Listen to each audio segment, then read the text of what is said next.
आप देख रहे हैं नेटवर्क 33 राजकुमार के साथ। तो चलिए बढ़ते हैं आज की कहानी की ओर।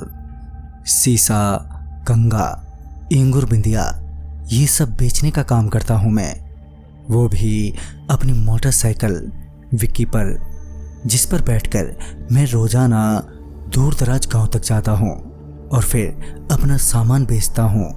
उस दिन भी मैं नहा धोकर अपनी विक्की पर निकल गया था सामान बेचने के लिए और पास के गांव से घूमते हुए निकल गया दूर एक गांव की ओर, जहां सामान बेचते हुए मुझे काफी देरी हो गई।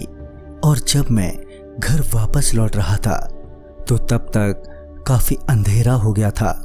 खैर मैं अपनी मोटरसाइकिल विक्की पर बैठे हुए आराम से गांव की ओर बढ़ रहा था। फिर पता नहीं क्यों मेरी मोटरसाइकिल विक्की की स्पीड कम होने लगी। मैं रेस देता तो वो आगे ही नहीं बढ़ रही थी और फिर कुछ देर बाद वो बिल्कुल बंद हो गई। जब मैंने चेक किया तो पता चला कि उसकी बैटरी खत्म हो गई है। अब मुझे चिंता होने लगी थी कि ये सामान से लदी विक्की को लेकर घर तक कैसे पहुंचूं। खैर मैं ज्यादा देरी ना करते हुए सामान से लदी उस विक्की को लेकर पैदल ही आगे बढ़ने लगा, ये सोचकर कि आगे कोई ना कोई मिल ही जाएगा। अब मैं पैदल पैदल काफी आगे तक आ गया था, मगर अभी तक रास्ते में कोई नहीं मिला जिससे मैं मदद ले सकूं। अब मैं थक गया था तो मैं कुछ देर के लिए रुका और फिर मैं कुछ कदम आगे चला ही था कि मुझे पायल की छन छन की आवाज सुनाई दी। आवाज सुनते ही मैं एकदम से रुका और फिर इधर उधर देखा तो मुझे कोई दिखाई नहीं दिया। खैर मैं ज्यादा ध्यान ना देते हुए आगे बढ़ा।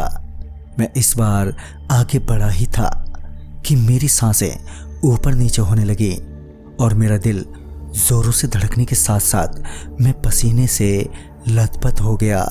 दरअसल एक महिला झट से मेरे सामने खड़ी हो गई थी, जो हाथ में झोला लिए घूंघट डाले खड़ी थी।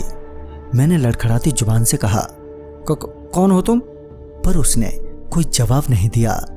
खैर मैं चुपचाप कपकपाते हाथ पैरों के साथ अपनी विक्की को लेकर उसके साइड से निकल गया कि तभी वो औरत फिर से मेरे सामने आ गई।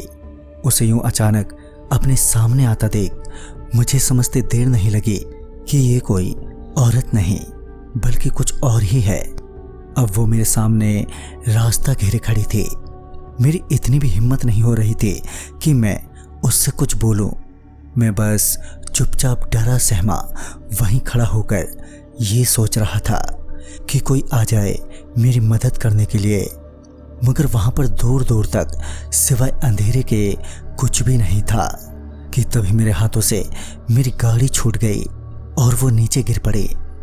गाड़ी के गिरते ही पता नहीं क्यों अचानक से हवा चलने लगी, जिस वजह से उस औरत के मुंह से घूंघट हट गया।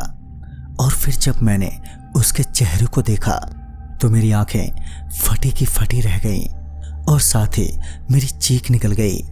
दरअसल वो कोई औरत नहीं थी बल्कि वो चुड़ैल थी, जिसका चेहरा खुदड़ा हुआ था, जो देखने में बहुत ही बुरा लग रहा था।